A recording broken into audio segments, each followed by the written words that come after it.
Hello दोस्तों, मैं हूं आनंद। आज हम पढ़ने वाले हैं संस्कृत क्लास 10th के सेमुसी के 10वें चैप्टर अंतिम चैप्टर अन्योक्तयः को।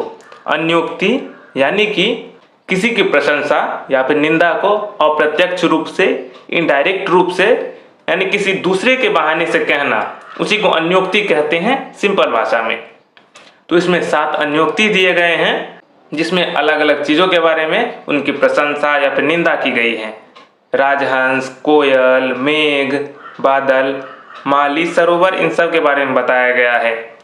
तो काफ़ी बेहतरीन सा चैप्टर है, तो इस चैप्टर को पढ़ना करें शुरू। सबसे पहला श्लोक है, एकेन राजहंसेन या शोभा सरसो भवेत न सा बक सहस्त्रेण परिस्तस्तीरवासिना। अन्वय होगा इसका, एकेन राजहंसेन सरसः या शोभा भवेत परितः तीरवासिना बक्सहस्त्रेण सा शोभा न भवति।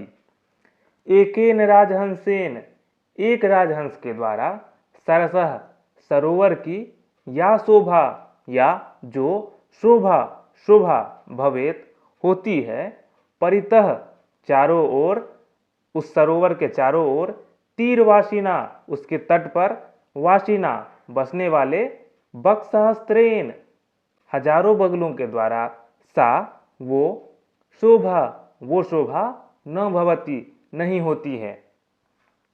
यानी कि एक सरोवर के बगल में एक राजहंस का जो महत्व होता है, उस महत्व को सैकड़ों बगुले मिलकर भी पूरा नहीं कर सकते हैं। यानी कि राजहंस तो राजहंस होता है और बगुला तो बगुला होता है।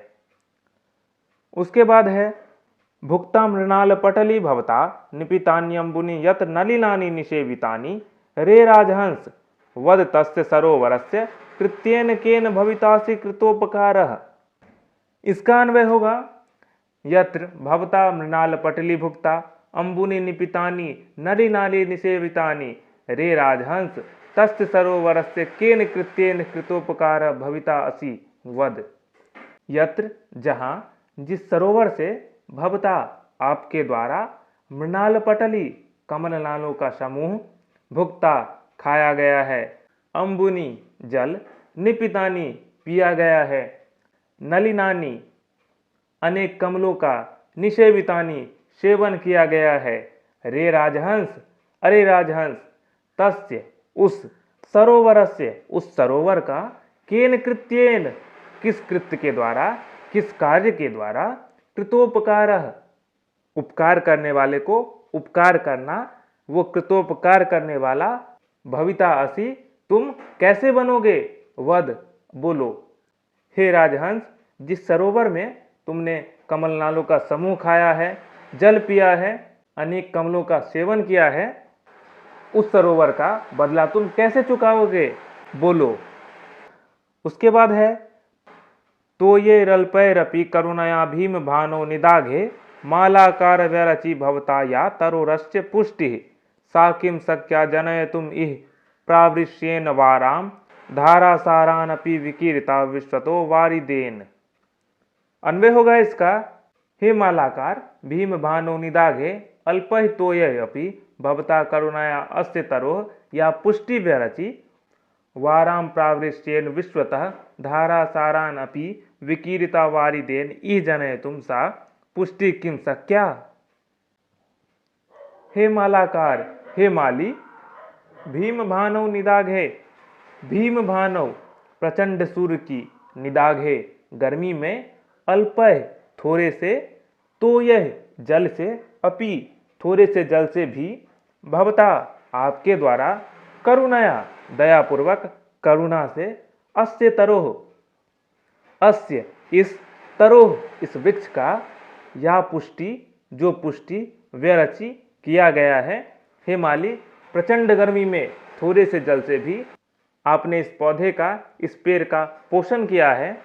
वाराम जलों के, प्रावृष्येन अत्यधिक वर्षा से, विश्वतः चारों ओर से, धारासारान धाराओं के प्रवाह को, अपि भी, विकीरता बरसाते हुए, वारिदेन बादलों के द्वारा, इह यह, जनय तुम उत्पन्न करने के लिए, सा पुष्टि वह पोषण, किम शक्या क्या किया जा सकता है? हे माली, प्रचंड सूर्य की गर्मी में जब इस पेड़ को जरूरत थी तब आपने थोड़े से जल से भी जो पोषण किया है वह पोषण एक तरफ, और दूसरा बारिश के मौसम में जलों की अत्यधिक वर्षा से बादल जो बारिश करते हैं वो जो पानी प्रदान करते हैं उससे जो पोषण होता है वह पोषण क्या आपने जो पोषण दिया है उसकी बराबरी कर सकता है? मतलब इस श्लोक में समय के महत्व को बताया गया है।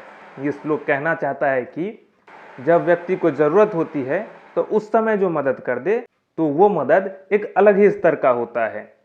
चौथा श्लोक है, आपे दिरे अंबर पथम परितः पतंगा भृंगा रसाल मुकुलानि समाश्रयन्ते संकोचम अंचति सरस्वई दीन दीनो मीनो नु हंत कतमाम गतिम अभ्युपैतु। इस चौथे श्लोक का अन्वय है, पतंगा परितः अंबर पथम आपे दिरे भृंगा रसाल मुकुलानि समाश्रयन्ते सरह त्वयि संकोचम अंचति हंत दीन दीन मीन नु कतमाम गतिम अभ्युपैतु। पतंगा पक्षी, परितः चारों ओर, अंबर पथम अंबर पथ को आकाश को आपे धीरे प्राप्त कर लिए हैं, यानी कि पक्षी आकाश में जा चुके हैं। भृंगा भौरे, रसाल मुकुलानी रसालम आम के, मुकुलानी मंजरियों को, समाश्रयन्ते आश्रय ले रहे हैं। भौरे आम की मंजरियों के पास जा रहे हैं। सरह हे सरोवर, त्वयि तुम्हारे, संकोचम अंचति संकोचम संकोच करने पे, तुम्हारे जल तुम्हारे पानी के कम होने पे, हंत दीन दीन मीन, ये जो मछलियां हैं ये दीन मछलियां हैं, बेचारी मछलियां हैं। नु निश्चित रूप से, कतमाम गतिम किस गति को, अभ्युपैतु प्राप्त करेंगी, यानी कि ये मछलियां जहाँ रहती है, जो इनका सहारा है, जो इनका आश्रय है, और जब इनका आश्रय ही चरमरा जाएगा, आश्रय देने वाला ही नकार दे, तो इनकी बुरी हालत तो निश्चित है।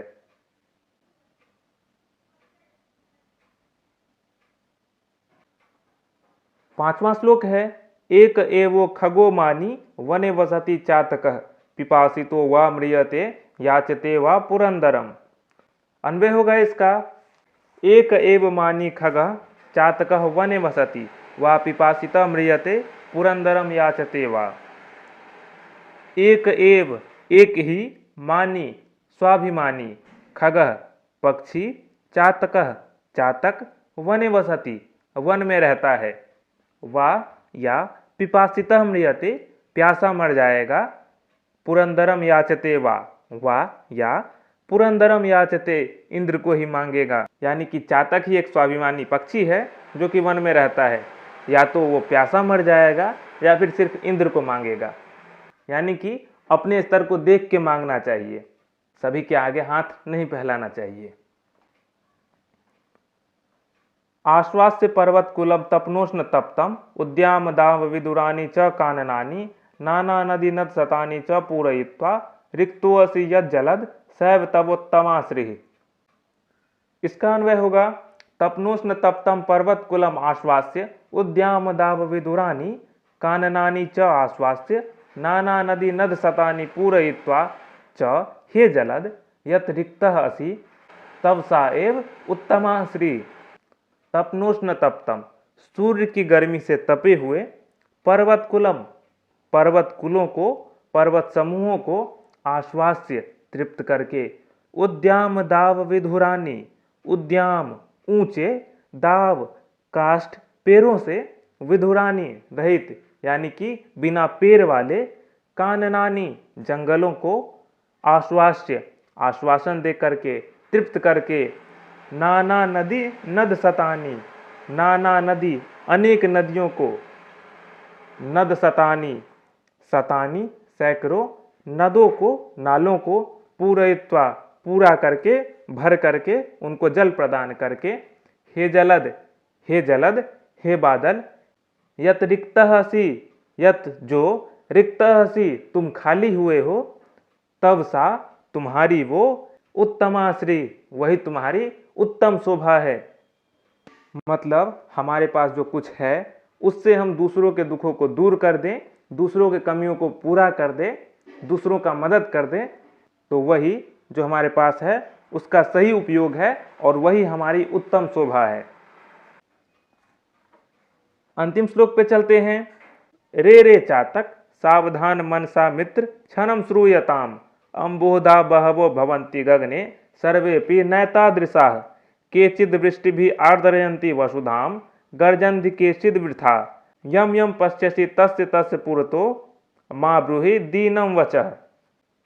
इसका अन्वय होगा, रे रे मित्र चातक सावधान मनसा क्षणम श्रूयताम गगने ही बहवः अम्बोधा सन्ति सर्वेपि एतादृशा न सन्ति केचिद् वसुधाम वृष्टिभिः आर्द्रयन्ति केचिद् वृथा गर्जन्ति त्वं यम यम पश्यसि तस्य तस्य पुरतः दीनम वचः मां ब्रूहि।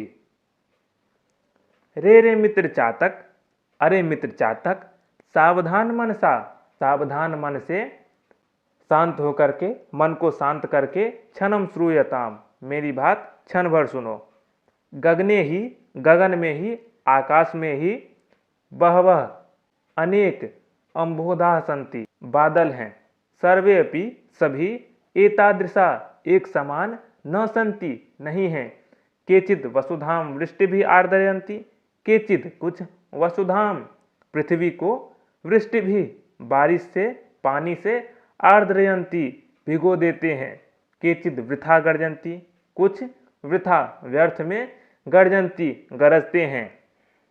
तुम यम यम पश्यसि जिस जिस को देखो, तस्य तस्य उसके, पुरतः सामने, दीनम वचः दीन वचन अपना दुख दर्द, मां ब्रूहि मत बोलो, यानी कि अपनी बात, अपना जो दुख है या फिर सुख है वो सभी के सामने मत खोलो, अपने गूढ़ों को सभी के सामने मत खोलो, जिस पर तुम्हें विश्वास हो उससे ही बोलो।